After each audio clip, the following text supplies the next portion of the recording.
Alhamdulillahirabbil alamin wassalatu wassalamu ala asrofil anbiya'i wal mursalin wa ala alihi wa sahbihi ajma'in. Pertama dan utama sekali marilah kita ucapkan puji syukur kehadirat Allah Subhanahu wa taala yang telah melimpahkan rahmat dan karunia-Nya kepada kita sehingga kita dapat berkumpul melaksanakan komunitas belajar kita di hari Selasa 20 Agustus 2024. Tak lupa pula selawat dan salam buat Nabi besar kita, yakninya Nabi Muhammad Sallallahu Alaihi Wasallam. Allahumma sholli ala Muhammad wa ala ali Muhammad.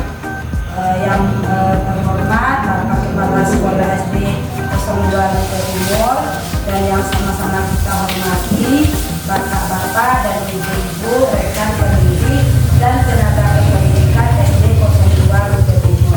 Baiklah bapak-bapak dan ibu-ibu, hari ini kombel kita kegiatannya adalah diseminasi tentang materi budaya positif oleh Ibu Sri Afiona yang merupakan CGP Angkatan 11 Kota Sawangunto. Jadi kepada Ibu Sri Afiona penyampaian tentang materi budaya positif kita silahkan seluruh waktu seluas-luasnya. Silakan Bu Al.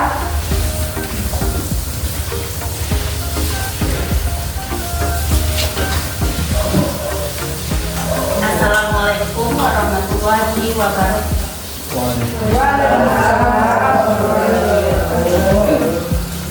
Baiklah Bapak Ibu, pertama dan utama sekali marilah kita panjatkan puji dan syukur kepada Allah Subhanahu wa taala yang telah melimpahkan rahmat dan karunia-Nya kepada kita bersama sehingga pada siang ini kita dapat berkumpul kembali dalam kegiatan kombel rutin kita setiap minggunya.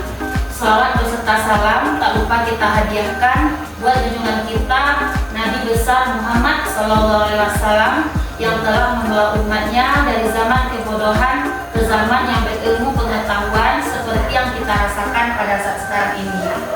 Yang sama-sama kita hormati Bapak Kepala Sekolah SD Negeri 02 Lumpur Timur, yang sama-sama kita hormati Bapak Ibu tenaga pendidik dan kependidikan SD Negeri 02 Lumpur Timur.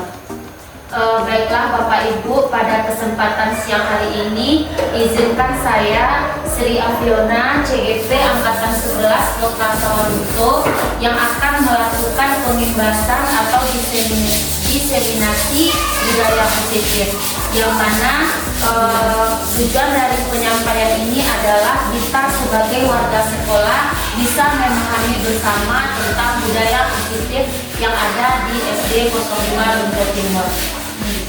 Baiklah Bapak Ibu, di depan sudah kita lihat bersama bahwasanya materi kita pada siang hari ini adalah budaya positif. Nah, apakah pagi siang ini Bapak Ibu semuanya semangat? Mengantuk pasti iya. Nah, soalnya sekarang rawan-rawannya untuk istirahat. Baiklah Bapak Ibu, untuk penyemangat kita pada siang ini saya sudah menyiapkan sebuah ice breaking, yang mana ice breakingnya adalah melatih konsentrasi kita apakah Bapak Ibu sudah fokus di ruangan ini dalam melaksanakan kombel kita atau belum. Nah, di sini ada ice breakingnya adalah sebut warna. Adapun perintahnya nanti Bapak Ibu bisa membacanya.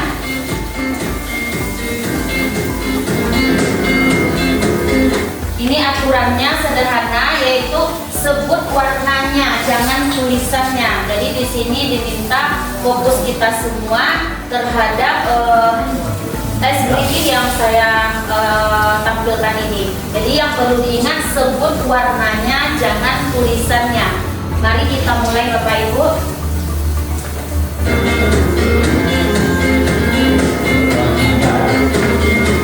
Ini contoh.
Gimana sih cara menghafal detail dari 100 lukisan semua ini? Untuk melatih konsentrasi kita terhadap kegiatan pembebasan yang akan kita laksanakan. Nah, baiklah Bapak Ibu, langsung saja kita mulai tentang budaya positif. Sebelumnya, apakah Bapak Ibu semuanya sudah tahu atau sudah mengenal atau sudah pernah mendengar kata tentang budaya positif ini? Kebiasaan-kebiasaan baik. Kebiasaan-kebiasaan yang baik. Apalagi Bapak Ibu, sebenarnya di sekolah kita budaya positif ini sudah kita mulai melaksanakannya, hingga lagi meningkatkannya. Nah, mari kita lihat bersama bahwasanya budaya positif itu adalah budaya positif di sekolah adalah nilai-nilai dan kebiasaan-kebiasaan di sekolah yang berpihak kepada peserta didik agar mereka dapat berkembang menjadi pribadi yang kritis, penuh hormat, dan bertanggung jawab. Benar yang sudah disampaikan Bu Losi tadi, bahwasanya budaya positif itu adalah kebiasaan-kebiasaan yang kita laksanakan di sekolah kita. Nah, budaya positif di sekolah sangatlah penting. Kenapa dikatakan penting? Untuk mengembangkan peserta didik yang memiliki karakter kuat sesuai dengan profil pelajar Pancasila yang dicetuskan sebagai pedoman untuk pendidikan di Indonesia. Sebagaimana yang sudah kita ketahui bahwasanya tujuan dari pendidikan nasional kita adalah untuk mewujudkan profil pelajar Pancasila.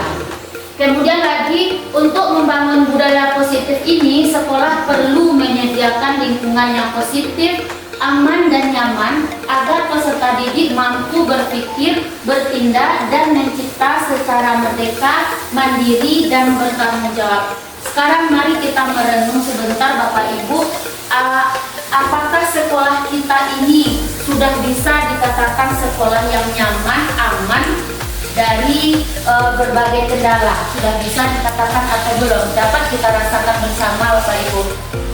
Bagaimana rasanya sekolah kita ini? Apa sudah bisa kita katakan bahwasanya sekolah kita ini sekolah yang sudah menyediakan lingkungan yang positif, aman, dan nyaman? Bagaimana Bapak Ibu? Sebenarnya aman baik, nyaman ya. Dipikir mandiri tidak kurang ada. Mandiri masih agak kurang. Budaya positif sudah mulai ramai di sekolah kita, namun perlu kita peningkatan untuk kedepannya. Mari kita lihat lebih dalam lagi Bapak Ibu tentang budaya positif ini.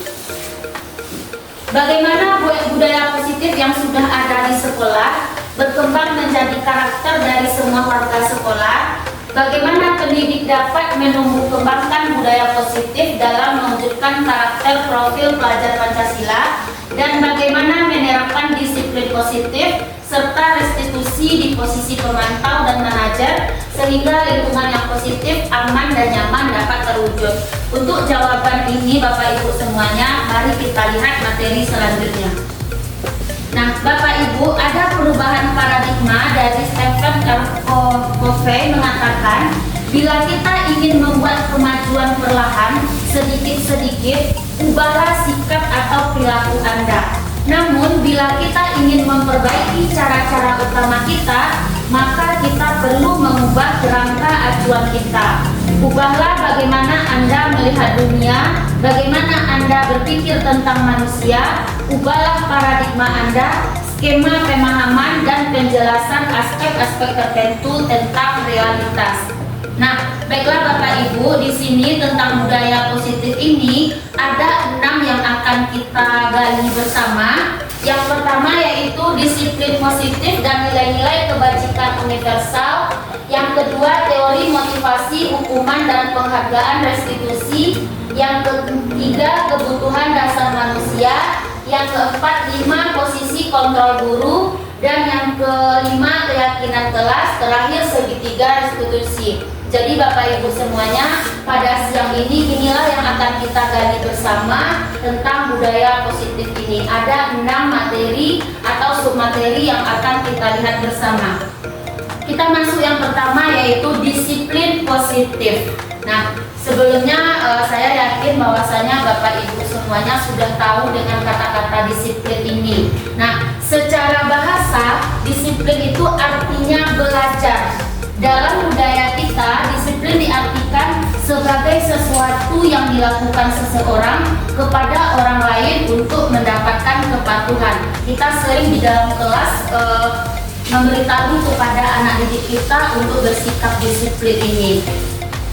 Selanjutnya, disiplin sesungguhnya itu merupakan kemampuan memerintah diri sendiri dalam mengontrol dan menguasai diri untuk memilih tindakan yang mengacu pada nilai-nilai yang kita hargai dan penuh tanggung jawab tanpa perintah orang lain. Jadi Bapak Ibu semuanya, disiplin itu hendaknya datang dari dalam diri kita sendiri. Begitu juga dengan peserta didik kita, disiplin itu harus datang atau tumbuh dari anak didik kita sendiri, bukan pengaruh dari luar. Seperti nanti kita lihat ada namanya motivasi eksternal dan motivasi internal. Nah, apa hubungannya dengan nilai-nilai kebajikan universal? Nah, nilai-nilai kebajikan itu adalah sifat-sifat positif manusia yang merupakan tujuan mulia yang ingin dicapai setiap individu. Jadi, nilai-nilai kebajikan itu adalah sikap positif manusia yang merupakan tujuan mulia yang ingin dicapai setiap individu. Apa saja nilai-nilai kebajikan itu Bapak Ibu?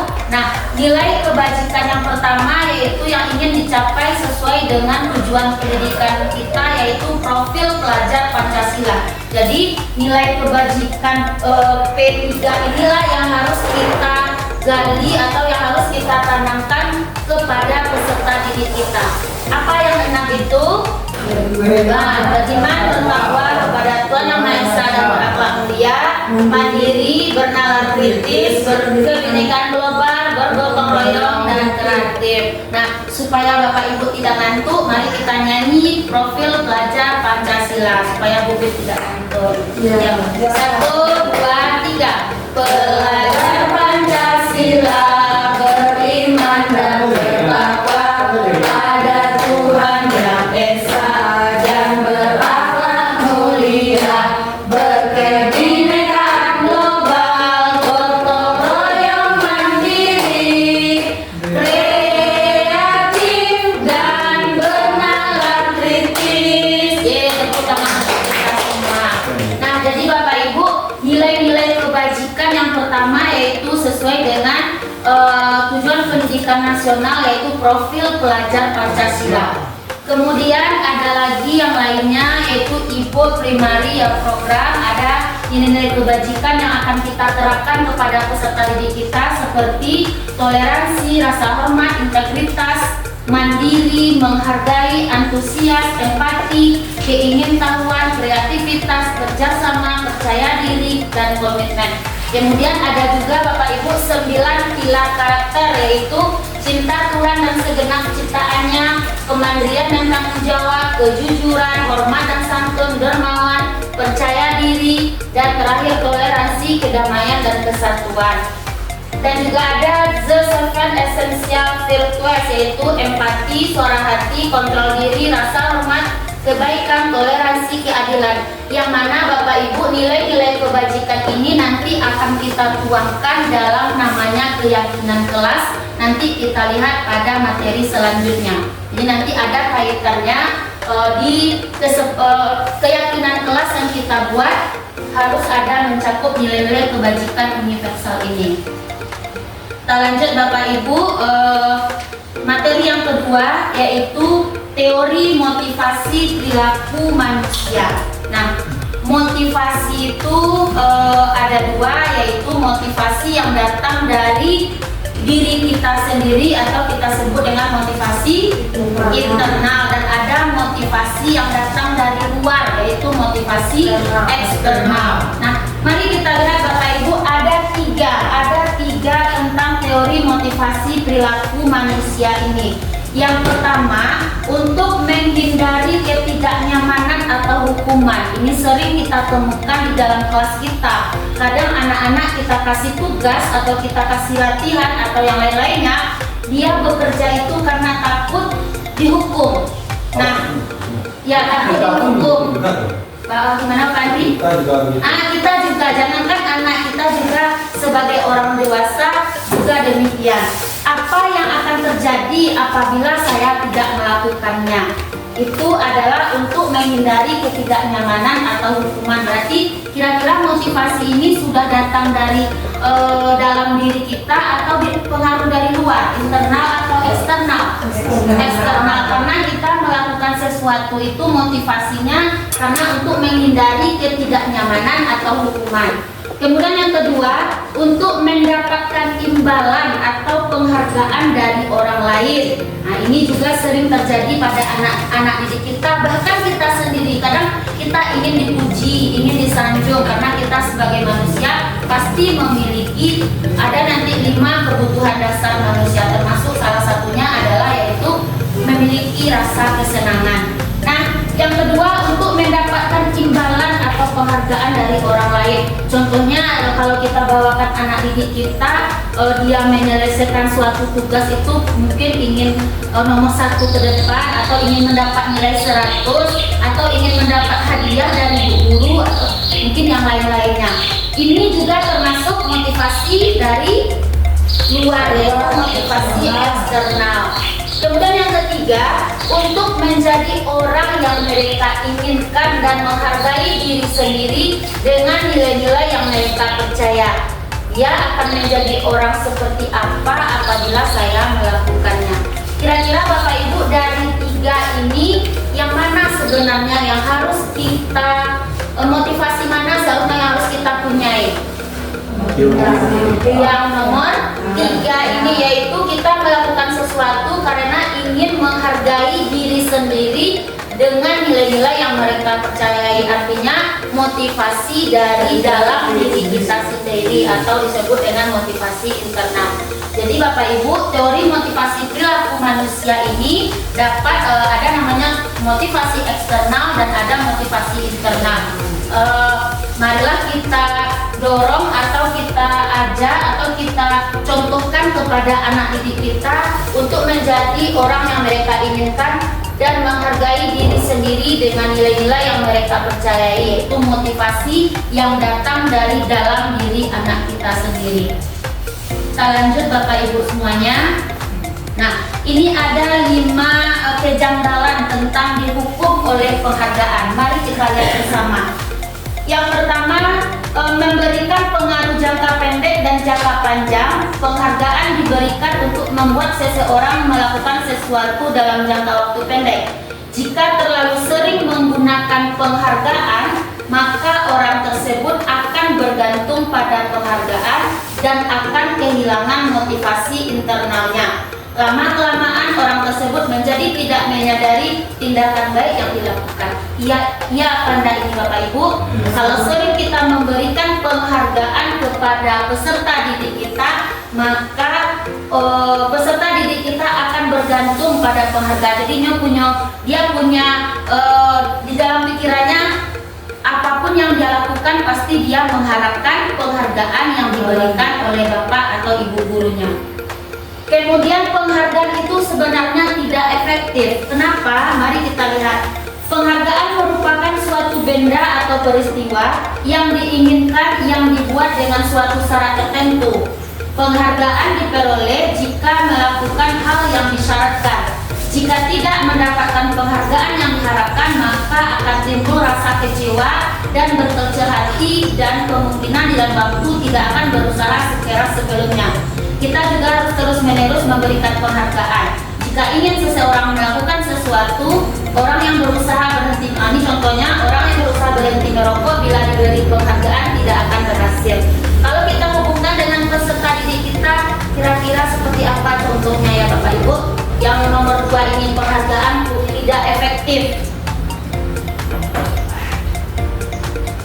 Contoh misalnya kan Pak Wihadia, Ya. misalnya potensial, siapa misalnya pertanyaan, pas besok kita ngasih pertanyaan lagi pasti ditagih. Ada hadiah. Apa Pak? Pena lagi, pensil lagi. Nah ya, benar Pak yang sampaikan Pak Andri. Jadi itu dengan poin yang kedua ini penghargaan kiranya tidak efektif karena anak akan berharap terus setiap ada sesuatu yang diberikan oleh ibu guru, dia berharap akan mendapatkan sebuah penghargaan. Sebenarnya Bapak Ibu, penghargaan itu kan tidak hanya benda, verbal juga bisa kita berikan seperti ucapan atau elusan kepala, tepuk tangan dan lain-lain sebagainya. Jadi mari kita apakan dengan peserta didik kita bahwa penghargaan itu tidak hanya benda saja, pujian juga termasuk penghargaan. Kemudian yang ketiga, penghargaan merusak hubungan. Nah, mari kita lihat poin yang ketiga ini, dengan adanya penghargaan ini bisa merusak hubungan. Penjelasannya adalah ketika seseorang diberikan penghargaan, maka akan timbul rasa iri dari orang yang tidak menyukainya. Jika guru sering memberikan penghargaan kepada siswanya, maka kemungkinan siswanya termotivasi hanya untuk menyenangkan gurunya. Penghargaan juga menimbulkan persaingan di dalam kelas dan berujung pada kecemasan. Bagi yang percaya bahwa mereka tidak akan mendapat kesempatan untuk mendapat penghargaan, maka akan berhenti mencoba. Mari kita kaitkan dengan kegiatan kita sehari-hari di kelas Bapak Ibu. Apakah memang iya penghargaan ini merusak hubungan? Bisa jadi ya Bu Wil, bisa jadi. Bisa kita kaitkan dengan contoh-contoh nyata di dalam kelas kita. Misalnya di kelas itu kan memang ada anak yang menjauh. Iya. Mungkin ada perasaan tidak senang. Jadi pas besok kita kasih pertanyaan lagi, anak lain termotivasi. Sebenarnya nggak tahu. Dia yang dapat terus. Bukan pengetahuan saja, misalnya dia rajin menyapu, kita kasih juga gitu. Bukan pengetahuan saja di kelas. Berarti yang dari Semuanya, semua keterampilan yang dikasih. dari kegiatan apa yang dilakukan siswa. Ya, benar yang disampaikan Bu Wil. Jadi penghargaan kita berikan ini bukan dari pengetahuannya saja, tetapi semua kegiatan yang kita lakukan di kelas. Jadi penghargaan bisa merusak hubungan.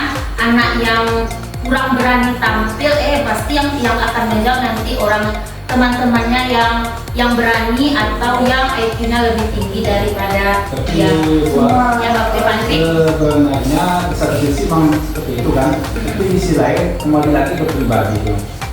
Ibaratnya kalau di anak, kalau ada muncul rasa iri, dengki, tinggal kita lagi memberikan pengertian bahwa penghargaan yang diberikan pada anak itu memberikan motivasi harusnya bagi yang lain, bukan memunculkan rasa iri, dengki. Teman kok bisa, kita kan bisa. Semua anak itu mempunyai kelebihan di mana guru bisa menggali potensi ada pada diri anak itu. Jadi anak itu unik, yang karakteristiknya berbeda-beda. Benar yang disampaikan Pak Andi tadi, bisa kita beri penguatan kepada peserta didik kita yang merasa iri tadi karena temannya mendapat penghargaan dengan cara sebagai cara untuk memotivasi mereka untuk yang akan datangnya. Kita lanjut yang keempat. Penghargaan mengurangi ketepatan beberapa dari murid diberi penghargaan.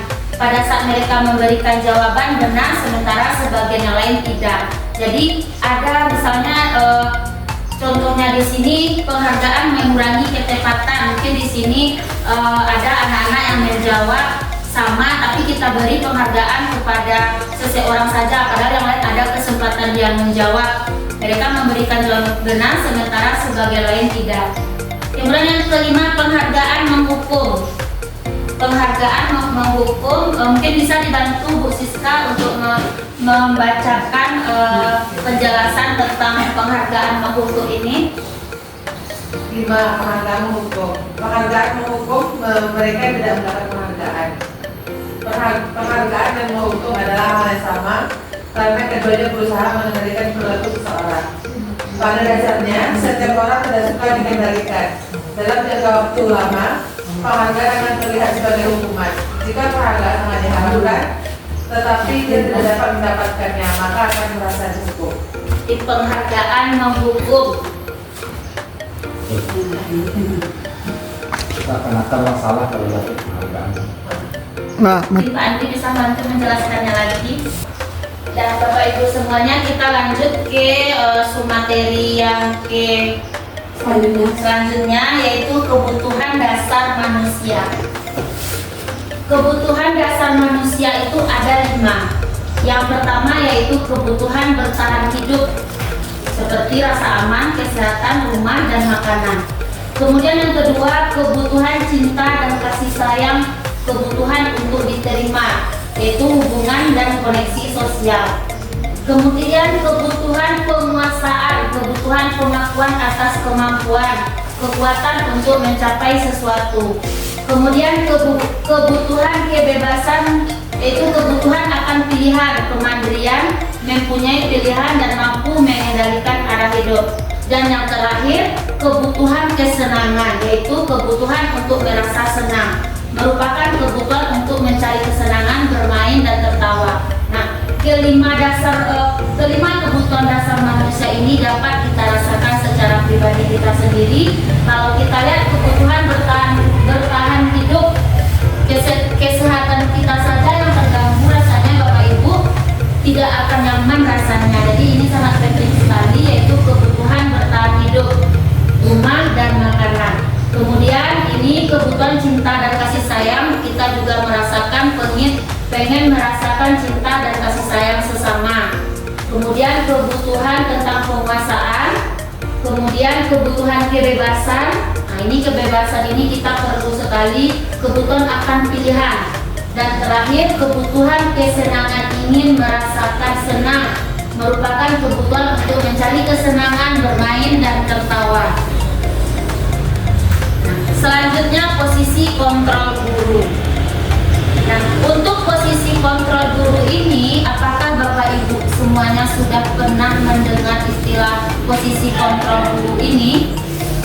Kiranya Bapak Ibu ada 5 posisi kontrol guru yang kita lakukan dalam keseharian kita dalam mengajar, yaitu ada sebagai penghukum, ada sebagai pembuat orang merasa bersalah, ada sebagai teman, ada sebagai monitor atau pemantau, dan terakhir manajer. Nah Bapak Ibu, untuk mendalami posisi kontrol guru ini ada video yang akan kita tonton bersama. Nanti Bapak Ibu bisa menilai diri sendiri, kira-kira kita selama ini posisi kontrol kita sebagai guru masuk ke arah mana. Apakah kita selama ini sebagai penghukum, atau sebagai pembuat orang merasa bersalah, atau sebagai teman, pemantau, atau manajer. Nanti bisa kita jawab setelah menonton video dari kelima posisi kontrol ini.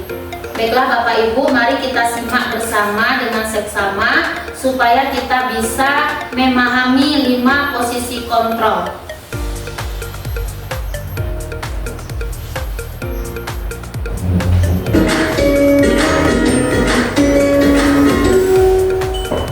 Salam bahagia Ibu dan Bapak guru hebat. Dalam penerapan disiplin positif restitusi, salah satu program yang dikembangkan adalah 5 posisi kontrol. 5 posisi kontrol dalam restitusi adalah proses perjalanan seorang pendidik agar dapat mengenali dirinya. Pada video kali ini, kita akan membahas tentang 5 posisi kontrol yang dikembangkan oleh Diane Dawson dan contoh penerapannya.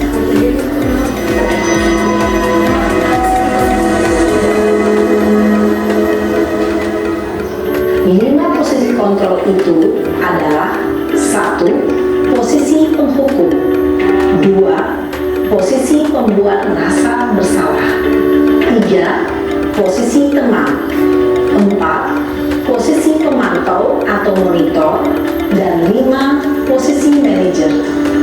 Untuk lebih memahami kelima posisi tersebut, mari kita saksikan kasus Naren yang terlambat hadir 20 menit di sekolah dan melihat bagaimana kelima posisi kontrol dalam menghadapi masalah tersebut. Yang pertama, posisi penghukum.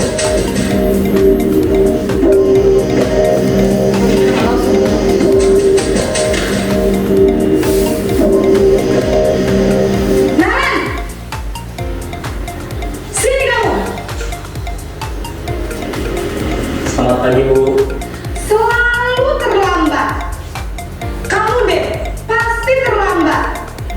Maaf Bu, saya Apa? Apa coba? Alasan kamu apa lagi? Kapan sih kamu tidak terlambat? Malas sekali ya kamu jadi anak. saya Dasar pemalas. Gak kapok-kapok sih kamu. Sudah berapa kali terlambat? Sana, kamu keliling lapangan basket 2 kali. kenapa saya harus keliling lapangan basket Bu? Kenapa? Kamu melawan ibu? Berani-beraninya jawab. Sudah terlambat, masih berani jawab enggak? Sekarang, keliling lapangan basket 5 kali sekalian. Biar kapok. Cepat. Pergi sana ke lapangan basket.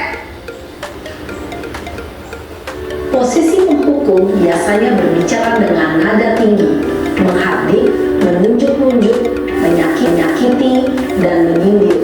Hukuman bisa berupa fisik maupun psikis.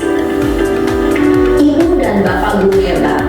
Dampak yang terjadi pada murid ketika guru berada pada posisi penghukum adalah murid cenderung akan memberontak, bahkan menyimpan dendam.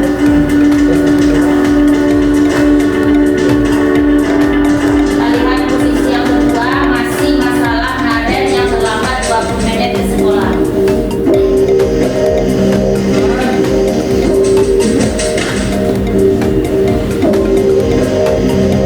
Naren!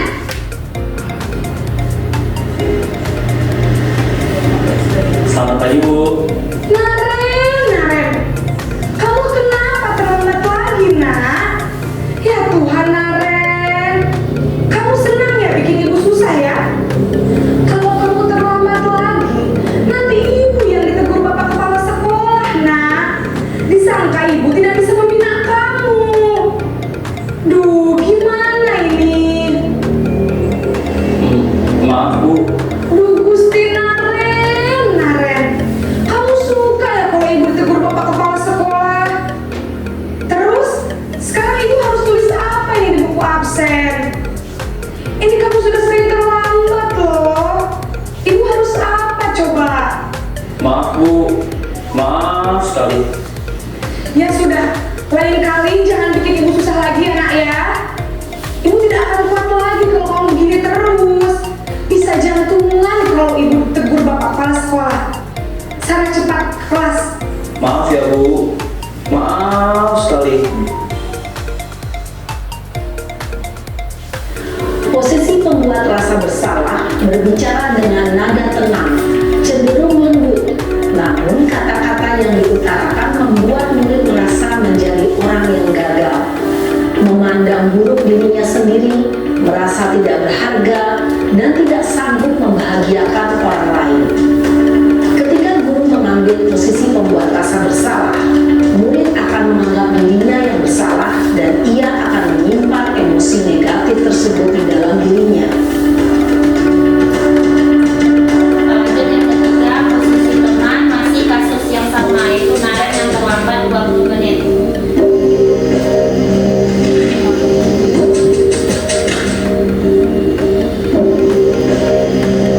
Naren!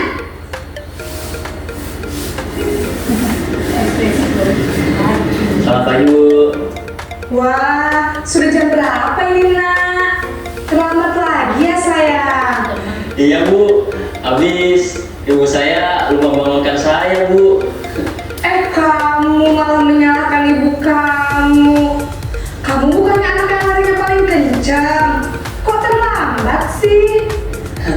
Iya Bu, saya memang terlambat bangun tadi. Jadi biarpun saya lari kencang, tetap gak kekejar Bu.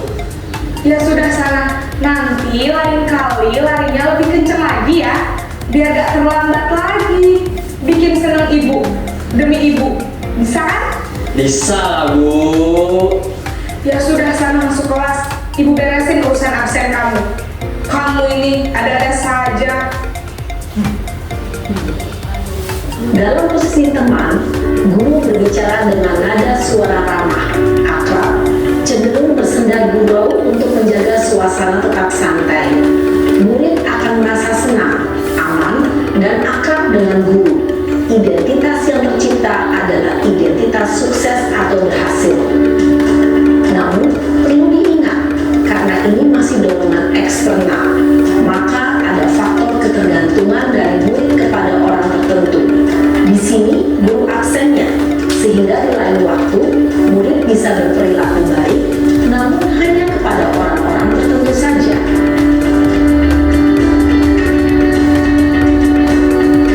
Yang keempat, posisi pemantau.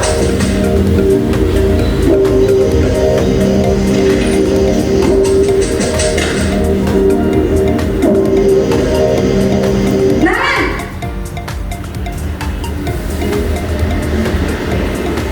Selamat pagi Bu.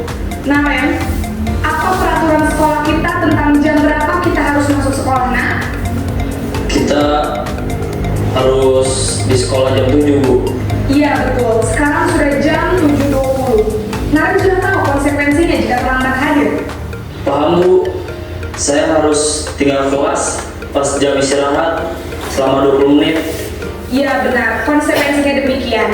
Jadi nanti jam 9.30 pas istirahat, kamu harus tinggal di kelas, kerjakan tugas tambahan untuk ketertinggalan kamu, ya? Baik Bu.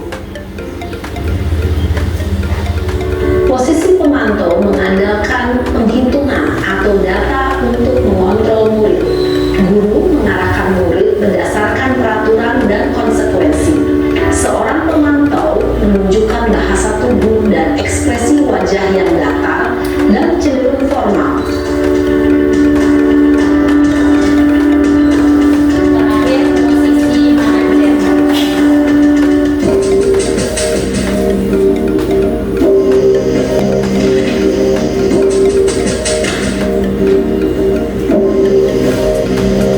Naren!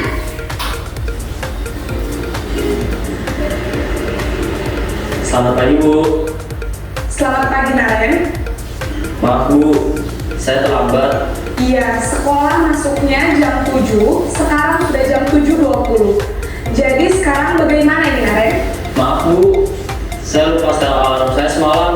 Baiklah, menurut kamu, keyakinan sekolah yang mana yang perlu kamu tingkatkan? Menghargai diri sendiri dan orang lain mungkin ya Bu. Setuju. Jadi, apakah Naren meyakini prinsip saling menghormati tersebut? Iya Bu, saya meyakininya. Apakah Naren bersedia memperbaiki masalah keterlambatan ini? Bersedia Bu. Bagaimana kamu akan perbaiki masalah keterlambatan ini? Saya akan coba untuk tidak lupa menyetel alarm saya Bu. Baik, kalau Naren lupa menyetel alarm di rumah, ada orang yang kira-kira bisa bantu mengingatkan tidak? Ada Bu, kakak saya, Kak Emma. Ada lagi selain Kak Emma?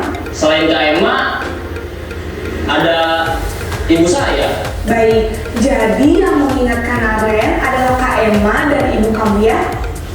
Kira-kira akan mulai setel alarm kapan nih Naren? Setelah pulang sekolah, akan segera saya lakukan. Baik, jadi Naren akan setel alarm untuk bangun besok pagi dan akan diingatkan oleh kakak dan ibunda Naren ya. Ada lagi yang mungkin perlu dilakukan Naren agar tidak terlambat bangun lagi. Tidak ada Bu. Baik Naren, terima kasih untuk kerjasama kamu. Sekarang kamu perlu kembali ke kelas untuk belajar. Baik Bu, terima kasih. Posisi manajer adalah posisi kontrol yang disarankan untuk membimbing murid memiliki sikap disiplin yang positif, yaitu murid yang mandiri, bertanggung jawab, dan dapat memecahkan masalah. Tujuan dari posisi ini adalah agar murid dapat berefleksi atas tindakannya. Guru akan dengan tulus memberikan pertanyaan-pertanyaan bermakna, sehingga membuat murid dapat belajar dari kesalahannya dan mencari sebuah solusi untuk menyelesaikannya. Ibu dan Bapak guru hebat, setelah mengamati adegan kelima posisi kontrol tadi, kira-kira posisi mana yang paling ideal? Posisi mana yang dapat menunjang motivasi intrinsik murid? Ya, tentu posisi manajer. Posisi ini memang posisi ideal yang ingin dituju setiap pendidik. Pada posisi inilah, guru dapat menerapkan disiplin positif yang berpihak pada murid, yang memerdekakan murid. Perjalanan seorang pendidik tentunya tidak mudah untuk sampai pada posisi seorang manajer. Namun,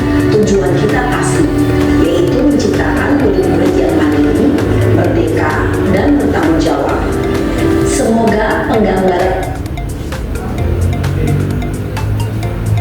Baiklah Bapak Ibu, setelah kita menyimak 5 posisi kontrol guru tadi, kira-kira yang selama ini yang banyak kita lakukan yang mana?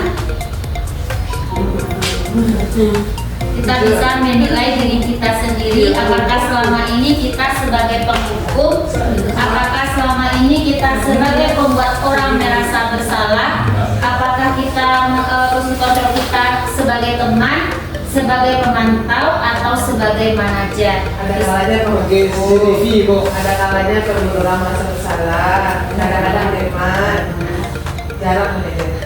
Berarti dari 5 posisi kontrol guru tadi pernah kita lakukan. Kadang-kadang kita ada sebagai penghukum, pembuat orang merasa bersalah, teman, pemantau, dan manajer. Dari penjelasan video tadi, kita sebagai seorang guru dituntut untuk posisi kontrol yang kelima, yaitu manajer. Kenapa sebagai posisi kontrol guru sebagai manajer? Karena pada posisi kontrol guru ini peserta didik kita menimbulkan motivasi yang datang dari dalam diri kita sendiri. Seperti kita lihat tadi, Naren terlambat 20 menit. Ibu gurunya tadi menanyakan keyakinan kelas mana yang sudah dilanggar, kemudian keyakinan yang sudah dilanggarnya, dan bagaimana solusinya. Dia yang menanyakan sendiri.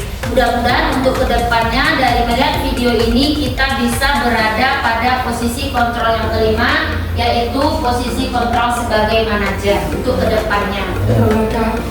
Kita lanjut Bapak Ibu, ini sudah tadi menonton sebuah video Naren tadi, tinggal 2 lagi, yaitu keyakinan kelas dan segitiga restitusi. Nah, untuk keyakinan kelas, apakah Bapak Ibu semuanya di kelas masing-masing sudah memiliki keyakinan kelas? Kalau dulu kita menyebutnya dengan kesepakatan kelas atau peraturan kelas. Nah, kalau dalam materi ini yaitu keyakinan kelas. Mengapa keyakinan kelas? Mengapa tidak peraturan kelas saja? Nanti kita kaitkan dengan nilai-nilai kebajikan universal tadi. Nah, sebagai contoh, mengapa kita memiliki peraturan tentang penggunaan helm pada saat mengendarai kendaraan roda 2 atau motor? Jawabannya untuk apa Bapak Ibu? Kita berkendaraan dengan tetap menggunakan helm untuk menjaga apa?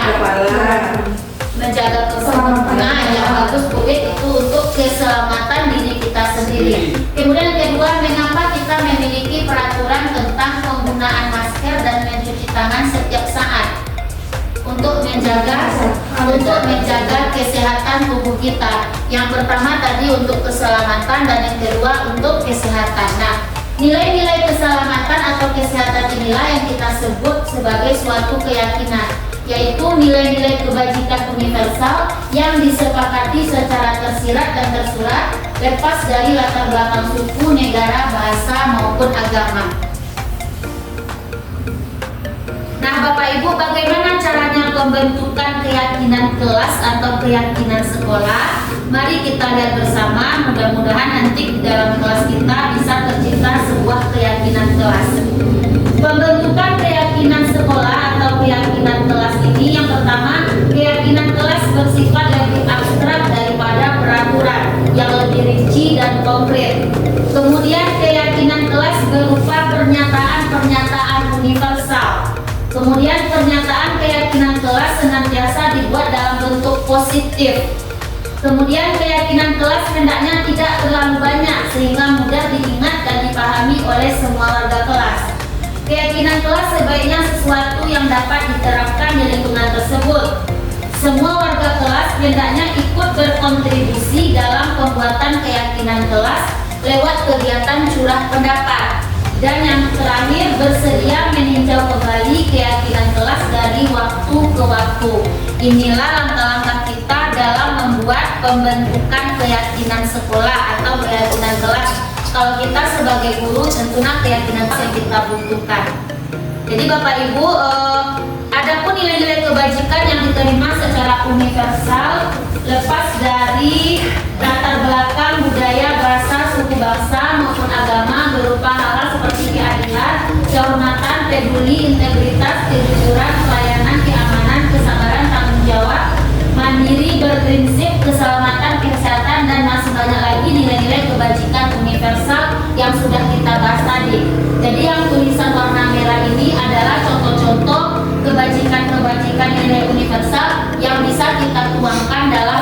keyakinan kelas kita.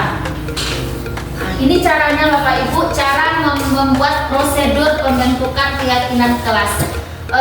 Sebelumnya keyakinan kelas yang sudah kita buat di kelas masing-masing dari kita sendiri sebagai guru atau sudah kita rancang bersama anak murid kita. Kebanyakan selama ini keyakinan kelas tadi sudah kita tempel di kelas sehingga anak tinggal membacanya lagi ya Bapak Ibu. Nah, sebenarnya prosedur pembentukan keyakinan kelas ini ada beberapa tahap. Yang pertama dulu mempersilahkan warga sekolah atau murid untuk bercurah pendapat tentang peraturan yang perlu disepakati di sekolah. Jadi di awal semester kita bercurah pendapat dengan peserta didik kita. Kira-kira apa saja peraturan kelas kita? Nah, mungkin yang satu menjawab, Bu, harus membuang sampah pada tempatnya, Bu, atau yang lainnya menjawab tidak boleh datang terlambat, Bu. Kita kumpulkan dulu pendapat-pendapat dari murid kita kumpulkan. Biar dicurahkan pendapatnya dulu, kita salin di papan tulis atau pakai sticky note. Kita kumpulkan dulu pendapat-pendapat dari murid kita tentang peraturan kelas yang akan kita buat. Setelah itu, setelah terkumpul pendapat-pendapat dari siswa, apa hal yang kita lakukan? Setelah terkumpul tadi, mencatat semua masukan murid di papan tulis atau di kertas besar, di mana semua anggota kelas bisa melihat hasil curah pendapat. Misalnya ini kelas 5 misalnya, kita beri kesempatan, coba Wilda misalnya, apa kesempatan ditulis, ditampung dulu apa saja pendapat-pendapat dari murid kita tentang peraturan yang ada di kelas. Setelah kita satukan, baru Bapak Ibu susunlah keyakinan kelas sesuai prosedur pembentukan keyakinan skor kelas. Gantilah kalimat dalam bentuk negatif menjadi positif. Seandainya ada kita temukan pendapat dari murid kita seperti ini, jangan berlari di kelas. Ini kan kalimat negatif, kita ganti menjadi kalimat positif, berjalanlah di dalam kelas. Contohnya lagi misalnya tidak boleh membuang sampah, sembarangan. Itu yang kita temukan dari pendapat peserta didik kita. Kita ganti dengan kalimat positif. Kira-kira seperti apa ya Bapak Ibu? Buanglah sampah pada tempatnya. Jadi dari pendapat teman tadi, pendapat murid kita kumpulkan dulu, kemudian kita ralat bersama. Kalau ada kita temukan kalimat berbentuk negatif, kita rubah menjadi kalimat positif. Sekarang yang jadi masalah, bagaimana dengan kelas awal, kelas 1, kelas 2? Mungkin dia tidak akan bisa menulis, mungkin bisa secara lisan. Nah, di sini mungkin kita seperti kelas 1 bisa kita bantu dengan memakai gambar. Ini gambar apa, Nak? Misalnya gambar orang membuang sampah. Kira-kira ini bisa nggak kita contoh? Bisa kita menggunakan gambar untuk anak-anak kelas bawah. Ini kita lakukan di awal semester atau di awal tahun pembelajaran membuat keyakinan kelas. Kalau sudah ada tadi pendapat dari semua murid, sudah kita catat, sudah kita rubah menjadi kalimat positif. Langkah selanjutnya adalah tinjau kembali daftar curah pendapat yang sudah dicatat. Anda mungkin mendapati bahwa pernyataan yang tertulis di sana masih banyak yang berupa peraturan-peraturan. Selanjutnya, murid-murid menemukan nilai-nilai kebajikan atau keyakinan yang dituju dari peraturan tersebut. Contohnya tadi, buanglah sampah pada tempatnya. Kira-kira nilai-nilai kebajikan apa yang bisa kita ambil dari keyakinan kelas ini? Tanggung jawab bisa, disiplin, peduli, kebersihan, kerjasama. Kalau sudah ada dari satu keyakinan kelas pendapat teman tadi, sudah ada nilai kebajikannya, itu bisa kita ambil menjadi satu keyakinan kelas. Kemudian keyakinan kelas ini tidak perlu terlalu banyak Bapak Ibu. Tinjau ulang keyakinan kelas secara bersama-sama. Seharusnya setelah beberapa peraturan telah disatukan menjadi beberapa keyakinan, maka jumlah butir pernyataan keyakinan akan berkurang. Jadi cukup 3-7 saja cukup Bapak Ibu, tetapi kita jalankan. Nanti ada kaitannya dengan segitiga restitusi pada materi terakhir yang kita bahas yang ini. Nah, kemudian yang keenam, ini yang tadi Jadi setelah keyakinan kelas selesai dibuat, maka semua warga kelas dipersilakan meninjau ulang dan disetujui, bahkan ditandatangani keyakinan kelas tersebut oleh guru dan murid. Jadi setelah kita sepakati, kita tanda tangani bersama. Baru yang terakhir, keyakinan kelas selanjutnya bisa dilekatkan di dinding kelas di tempat yang mudah dilihat oleh semua warga kelas. Itulah penjelasan tentang pembentukan keyakinan kelas. Mudah-mudahan setelah adanya pembebasan ini, kita semua bisa merancang keyakinan kelas sesuai dengan prosedur yang sudah kita bahas bersama tadi. Nah, ini contohnya Bapak Ibu, keyakinan kelas 1, setiap anggota kelas perlu belajar, setiap anggota kelas perlu senam, setiap anggota kelas perlu melakukan tugas. Jadi kita tinggal lagi kalau anak ada melanggar atau tidak mentaati peraturan, kita bisa mengasih tahu pada anak-anak kira-kira keyakinan kelas mana yang sudah dilanggar. Itu ada beberapa contoh keyakinan kelas yang ada. Jadi Bapak Ibu, dalam menyelesaikan masalah di dalam kelas bisa kita selesaikan dengan menggunakan sisi segitiga restitusi. Yang pertama, menstabilkan identitas. Kita ambil contoh Bapak Ibu, sebenarnya sudah kita laksanakan. Contoh nyatanya, seperti pagi tadi ada kasus anak kelas 3 Fahrul dengan Hanif berkelahi di dalam kelas. Kemudian kita panggil, kita suruh ke kantor, kemudian kita tanyakan terlebih dahulu. Tadi anak Bu Rosi, tadi pagi anak Bu Rosi, sebenarnya kita sudah melakukan segitiga restitusi. Yang pertama dulu kita menstabilkan identitasnya. Kita tanyai kepada peserta didik kita redamkan dulu emosinya. Kalau dia berbuat masalah, kita redamkan, kita stabilkan dulu emosinya. Seperti kamu bukan satu-satunya yang pernah melakukan hal ini. Kita redamkan dulu, kita stabilkan emosinya terlebih dahulu. Kemudian setiap orang pasti pernah melakukan kesalahan. Nah, kalau anak kita sudah dilontarkan kata-kata seperti itu, otomatis dia sudah sudah redam emosinya. Setelah itu baru kita validasi tindakan yang salah. Kamu tentu punya alasan mengapa melakukan itu. Adakah cara yang lebih efektif untuk mendapatkan apa yang kamu butuhkan? Kemudian yang ketiga, baru menanyakan keyakinan. Mungkin dalam segitiga restitusi ini yang nomor 3 yang belum kita laksanakan, yaitu menanyakan keyakinan. Setelah kita stabilkan identitas, kemudian kita validasi tindakan yang salah, yang menanyakan keyakinan, kita tinggal lagi menanyakan kepada peserta didik kita, kira-kira dari tindakan kamu ini keyakinan kelas mana yang sudah kamu langgar tadi? Oh iya Bu, tadi saya sudah melanggar menghargai dan menghormati sesama Bu. Berarti dia sudah mengetahui bahwasannya hari ini dia melanggar keyakinan kelas tentang menghargai dan menghormati sesama teman.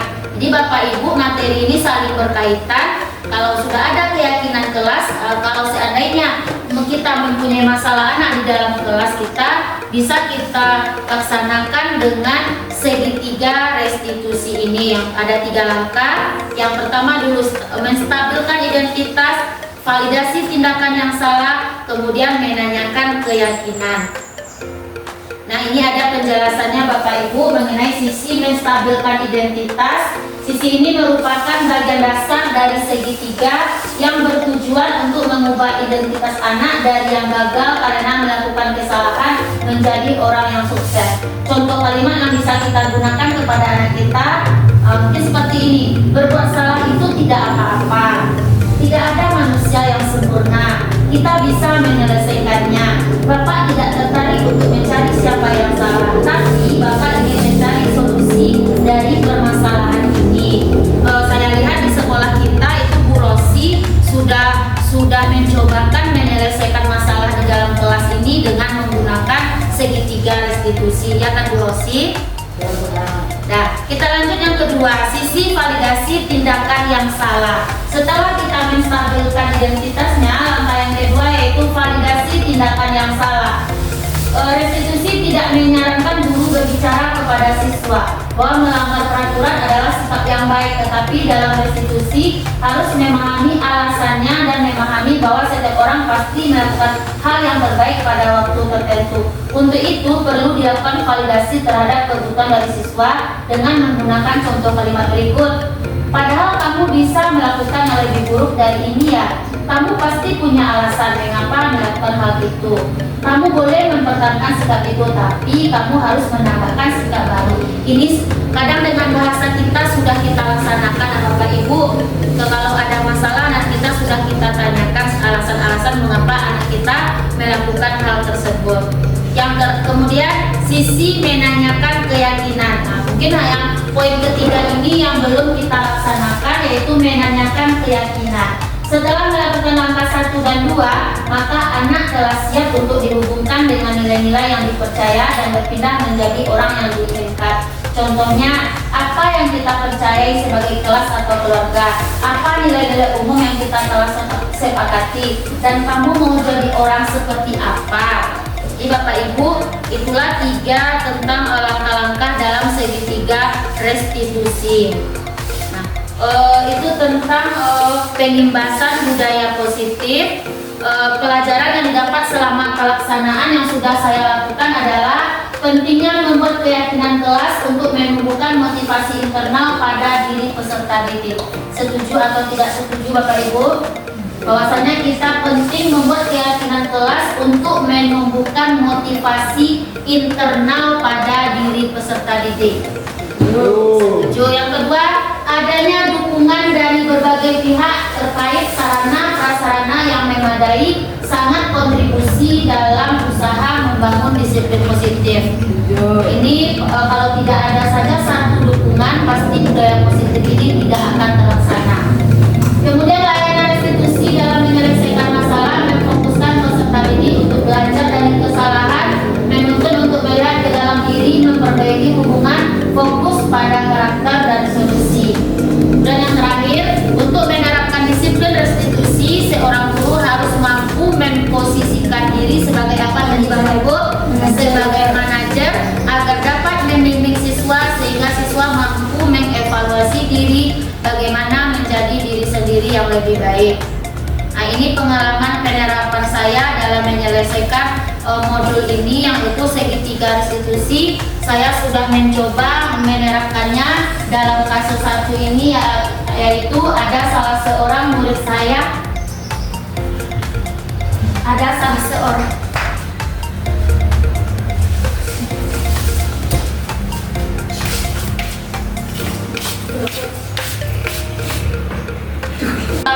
contohnya pengalaman penerapan saya dalam melaksanakan segitiga restitusi, yaitu seorang peserta didik yang selalu mengejek temannya, sehingga saya selesaikan dengan segitiga restitusi, yaitu menstabilkan identitas, validasi tindakan yang salah, kemudian menanyakan keyakinan kelas. Kemudian kasus yang kedua adalah ada salah seorang murid saya yang lupa membuat PR, kemudian saya lakukan dengan menyelesaikan permasalahan dengan segitiga restitusi. Selanjutnya Bapak Ibu, untuk pembentukan keyakinan kelas, ini salah satu contoh cara pembentukan keyakinan kelas yang sudah kita bahas bersama tadi. Ini disiplin positif yang sudah mulai kita terapkan di sekolah, seperti bersalaman setiap pagi dengan murid, kemudian melaksanakan kebiasaan-kebiasaan yang baik seperti sholat duha, pembacaan yasin dan juz 30 setiap minggu ke-1 dan ke-3 setiap bulannya. Kemudian melaksanakan pembelajaran di kelas, yaitu pembelajaran yang berpusat pada peserta didik. Hanya itu penyampaian tentang pengimbasan materi budaya positif yang saya laksanakan di pada siang hari ini. Salah dan janggal saya mohon maaf, saya sudahi. Assalamualaikum warahmatullahi wabarakatuh. Assalamualaikum warahmatullahi wabarakatuh.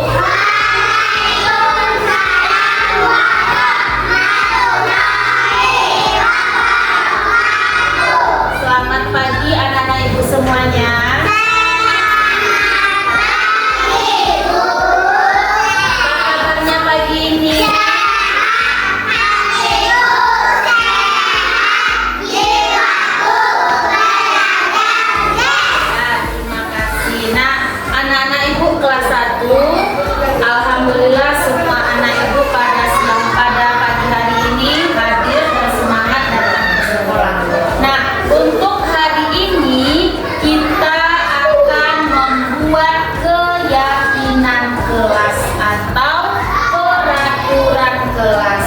Nah, sebelum kita mulai, sekarang Ibu mau bertanya dulu. Apa yang anak-anak Ibu inginkan di dalam kelas kita ini? Apa yang Ibu inginkan? Apa? Bagus, Ara mau belajar. Apa lagi yang kita inginkan? Mewarnai. Apa lagi? Menulis, menggambar, membaca. Apa lagi? Kalau kelas kita ini yang diinginkan bagaimana nak kelas kita? Kelas yang bersih. Apa lagi? Kalau sampah berserakan tidak boleh. Jadi kita juga menginginkan kelas yang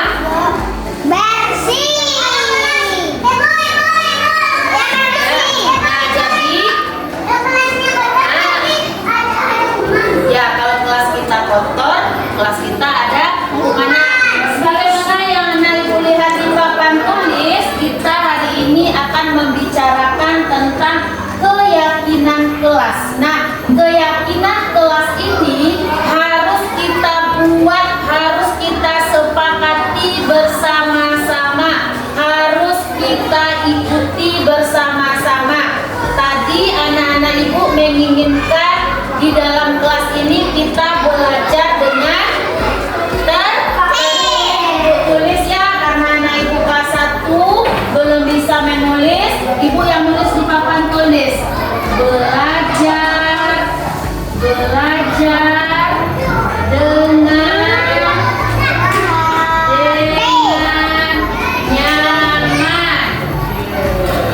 Nih, satu baru, belajar dengan nyaman. Kita lanjut yang kedua. Apa lagi yang kita inginkan di dalam kelas kita ini tadi? Ya, mewarnai, menulis, menggambar, itu. Nah, semuanya itu sudah namanya kegiatan belajar. Yang lainnya apa lagi? Kalau kelas kita tadi kata Ara bagaimana? Bagaimana kelas kita yang kita inginkan? Kelas yang bersih. Boleh sampah berserakan? Kita menginginkan kelas kita bersih. Supaya kelas kita bersih, apa yang kita lakukan? Harus menjaga kebersihan. Ibu tulis ya keyakinan kelas kita yang kedua, yaitu menjaga kebersihan.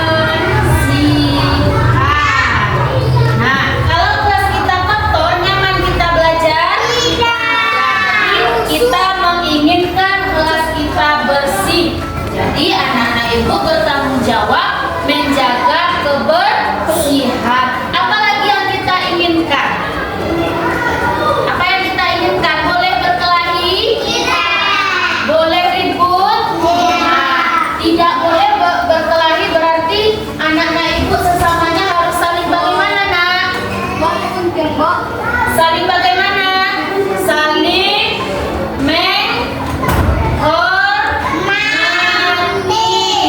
saling menghormati, tidak boleh mengejek, tidak boleh mencemooh. Ibu tulis yang ketiga, kita menginginkan kelas yang saling apa tadi, nak? Saling menghormati.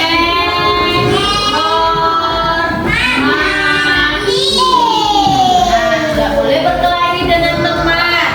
Apa lagi? Apa lagi? Di dalam kelas kita ini boleh berlari?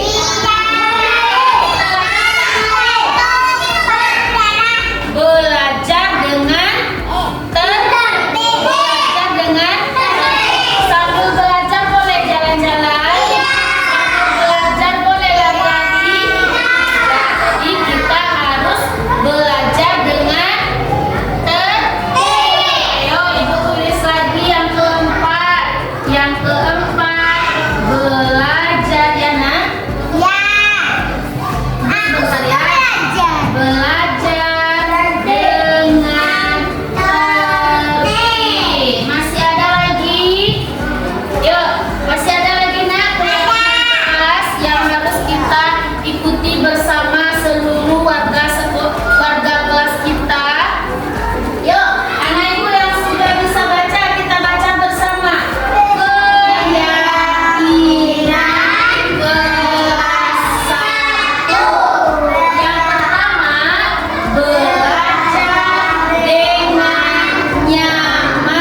Dan kegiatan kita selanjutnya adalah refleksi terhadap apa saja yang kita dapatkan hari ini. Silakan bapak-bapak atau ibu-ibu yang ingin menyampaikan refleksi terhadap apa yang sudah disampaikan Ibu Sri Abdullah tadi. Siapa?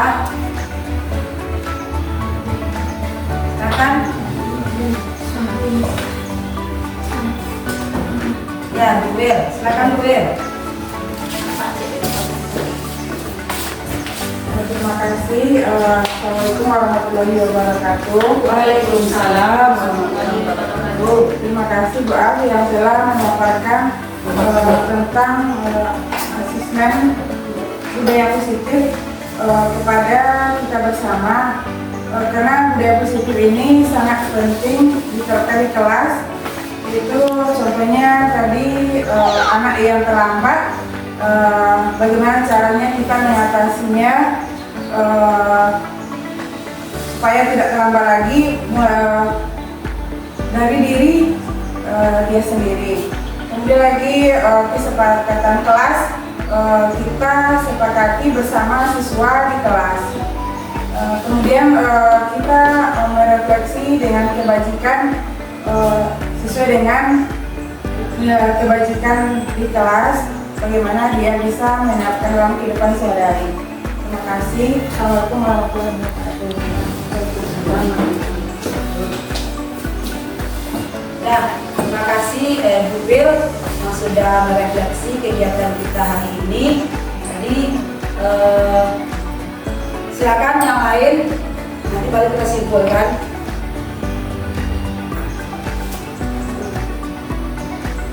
Dari Bapak.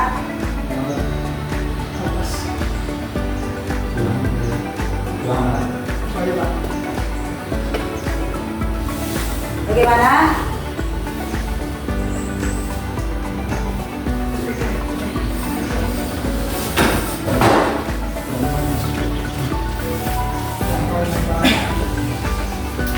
Baik, terima kasih kita ucapkan kepada Pak yang sudah menyampaikan pembahasan terhadap budaya positif kepada kita semua. Mudah-mudahan dengan ini kita bisa merefleksi diri kita, terutama dalam menerapkan budaya positif di sekolah kita.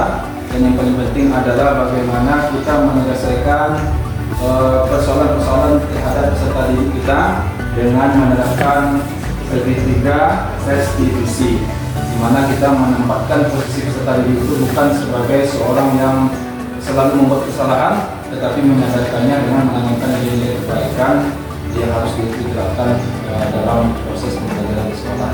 Dan mudah-mudahan materi ini bisa bermanfaat bagi kita semua dan memberikan dampak yang positif bagi peserta didik di masa yang akan datang. Jadi terima kasih, maaf mungkin itu yang bisa kita sampaikan. Assalamualaikum warahmatullahi wabarakatuh. Waalaikumsalam warahmatullahi wabarakatuh.